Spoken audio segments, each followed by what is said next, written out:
D'abord, je ne dirais pas que c'est dans tout le monde entier. D'abord, je crois que ça s'est amplifié ici en Afrique, parce qu'en Europe, les femmes sont très valorisées. Hein. Là, en Europe, il y a même il y a des postes où les femmes doivent être là.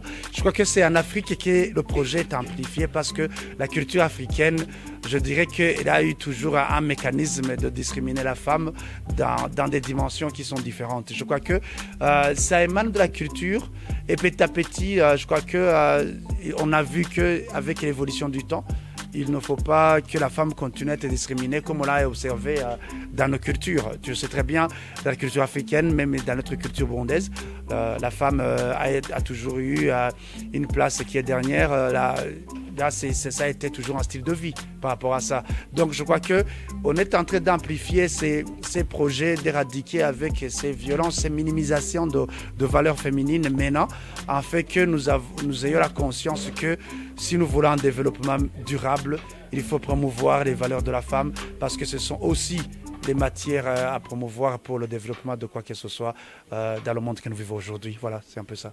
Et quel est le plus grand challenge que cette lutte contre les violences faites aux femmes fait face? Quel est le plus grand challenge selon ton observation? D'abord, la plus grande challenge, c'est d'abord des idées conçues par la culture que nous avons été transmises par les pères, les grands-pères, tu vois. Donc, ces idéologies que l'homme doit, pour manifester sa virilité, il doit mettre en bas la femme, il doit violer la femme, il doit taper la femme. Donc, nous avons cette idéologie qui émane de nos grands-pères, qui est, je ne dirais pas génétique, mais mentalement installée. Donc, je crois que les projets qui sont venus, c'est pour aussi changer de mentalité. D'où vous avez compris que nos amis ont dit, il faut changer de mentalité. C'est cette mentalité-là. La plus grande challenge qu'il y a, c'est cette mentalité qui est intégrée dans le mécanisme psychologique des hommes. Voilà.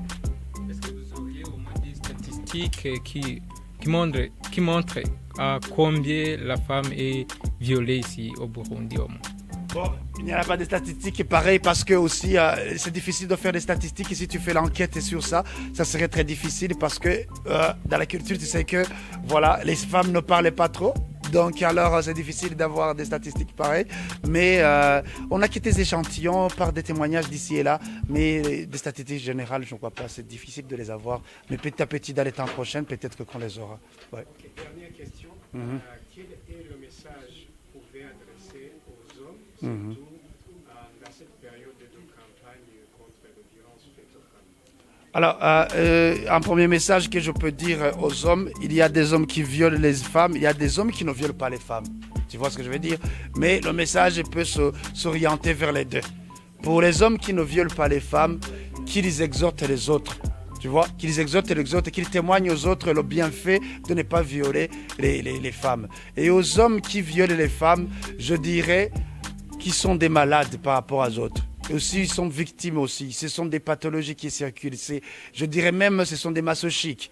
Donc, je dirais que pour les hommes qui violent les femmes, qu'il y ait des psychologues, ces projets, qu'ils voient comment investir chez ces hommes, en fait, de les thérapeutiser. Parce que si ce virus ou cette bactérie se discrimine, la violence aura peut-être une diminution par rapport à des chiffres que nous...